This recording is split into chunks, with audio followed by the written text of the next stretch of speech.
Hello everybody, this is Fernando for the latest Ghosts and Spirits video.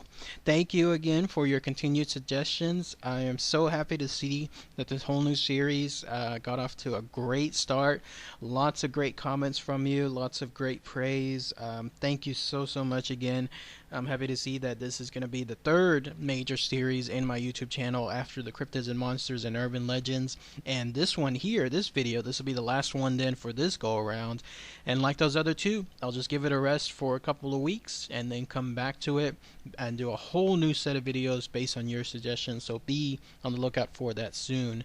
This one is going to be like a smaller video. I noticed that the last couple of ones they ran at about more than 20 minutes, and really those take a while to make. So this one I picked because it is very fascinating information. It happened with a location that to this day you can still visit and experience the hauntings, and most interesting enough, it was with a real person that you actually can visit the gravesite of, and if everything works right, if you're into that, you can have another experience there too as well.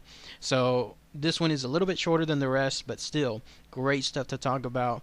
And this may actually be the very thing that started the notion of the hitchhiker girl, you know, the almost urban legend thing where you see someone, especially a young girl, walking on a major highway at night and people have strange encounters with them. This may be the thing that started it, and I'm talking about the Ghosts of Uniondale, which you'll see a picture of here. So what is this? What happened? Well, you have to go back in time to April 1968, specifically April 12th, 1968, to see the crux of this, when this all occurred.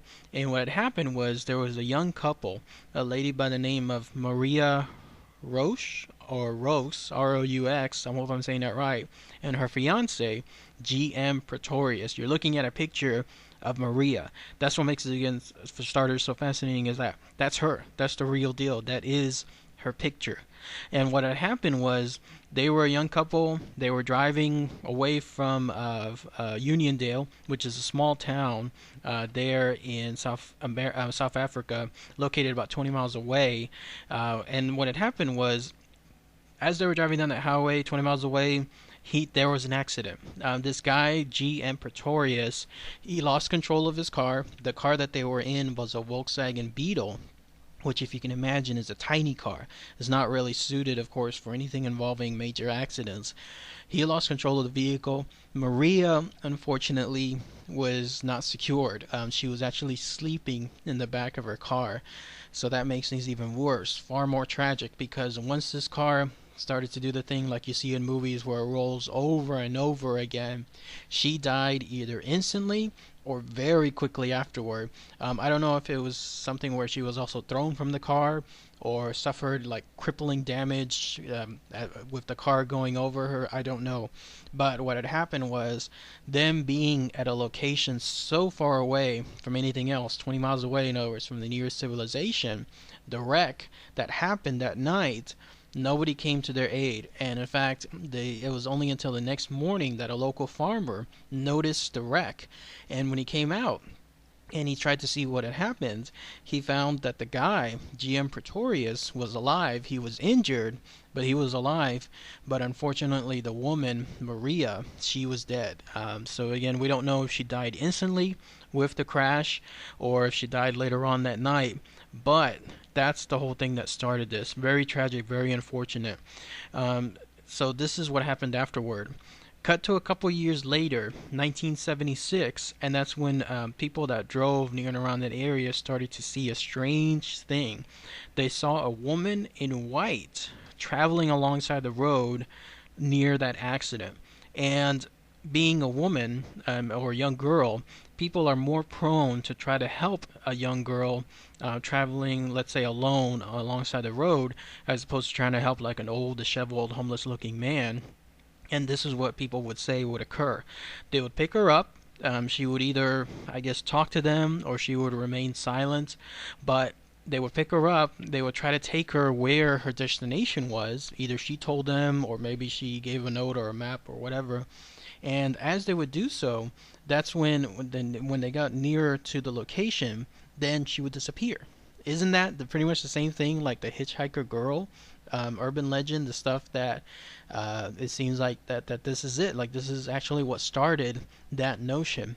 Other people would report other things driving alongside that road, even if they didn't encounter this girl directly or pick her up. This is what other people noted. They would hear a shrill laugh as they drove past that road. Others would hear something like the sound of a door closing. Driving through that road inside their car, they would hear the sound of a door closing.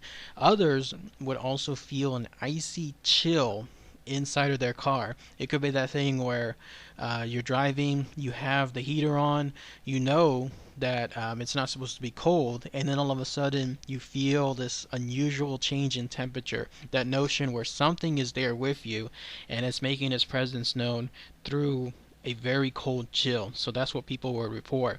This happened several times, so much so, and apparently it was more so with the tourists, that the local police department near that area would get people come in to report these things, and they got used to it. Again, this happened so many times, they actually got used to it, and they started to call this like the Ghost of Uniondale, and they started to associate it with Maria. By the way, you're looking also at a picture here of the gravesite of Maria. You'll see that it is the real deal. I mean, this is an actual gravesite, and it looks like she went by the name of Ria. She was born September 18th in 1945, and then it shows the date of death being that time that we were talking about earlier. So there she was on April 12th, 1968, having that tragic death. And if you go to her gravesite, that is it. That is the actual thing. Now, as far as other interesting thing like tales and encounters with this ghost, the most interesting one I found happened sometime in 1980. What had happened was, and this was reported in a newspaper called the Daily Breeze, there in Torrance, California, there was a resident, a 20-year-old, a guy by the name of Andre Coetzee, and he told the newspaper this. So this was printed in the newspaper. That's what makes this also so fascinating. He said he was driving down that road, but he was on a motorcycle. So he had a far more personal encounter than some of the other people driving in the car. He said, I was riding near the Baramdas turnoff, which was the site of the fatal accident a decade ago, when I felt my hair stand on end inside my crash helmet and someone or something put its arms around my waist from behind. There was something sitting on my bike. How freaky is that? Imagine like being on a motorcycle, you're by yourself, you know you're by yourself, and then suddenly it feels like somebody is sitting behind you. That deal where you see a pair of motorcyclists together where the one in the back always has their arm around the person's stomach as a secure way of keeping themselves to the seat. How creepy is that? So obviously this guy was shaken, and when that happened, he said he accelerated his motorcycle to 80 miles per hour. He wanted to get the hell away from there. But the minute he did that, whatever this thing was, did another fascinating thing. He said this ghost suddenly hit his head 3 times. And this was in a manner, like not really to beat him up, but in a manner to catch his attention, as if to try to get him to slow down. He said the blows were vicious. And so when he finally reached 100 miles per hour, that's when Coetzee said that the apparition, whatever it was, disappeared. Either he saw it disappear or he felt it disappeared, but that was his experience. So quite fascinating. No, this ghost of Maria, she got on his motorcycle, and when he started freaking out and went faster than usual, or faster than he's supposed to be going, it actually tried to knock some sense into him, tried to make sure that the encounter that Maria had as far as the accident would not happen to him. So it doesn't it bring like a whole new angle with regards to this Ghost of Uniondale, as if it was trying to save a life.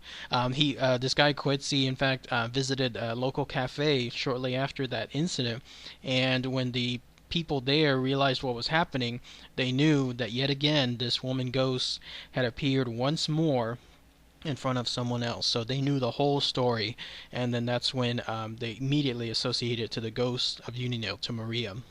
Now, some people theorize that the reason why Maria also haunts this place, there's several reasons. One, there's the idea that when something really tragic happens and it's instant, the person didn't realize it's happening or did realize it was happening, and that their life was cut off so quick, then they haunt that area many times over to ensure that either they try to finish things, but it's an endless loop where they can't because obviously they're no longer alive. So it's a ghost just revisiting the place over and over.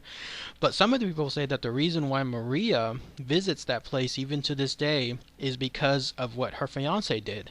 This guy GM Pretorius, when he had this accident back in 1968, cut to a year later, and suddenly he's married. So whenever the accident occurred, there he was with the love of his life, Maria. Well, about a year later, suddenly he was with someone else, and Maria somehow, some way, knew about this and was not happy. In fact, the idea is that she became restless about the fact that her fiance suddenly had found the love of his life with someone else, and this was even more tragic considering the time period, less than a year after what had happened to her. Her fiance was with someone else, well, she was not having it.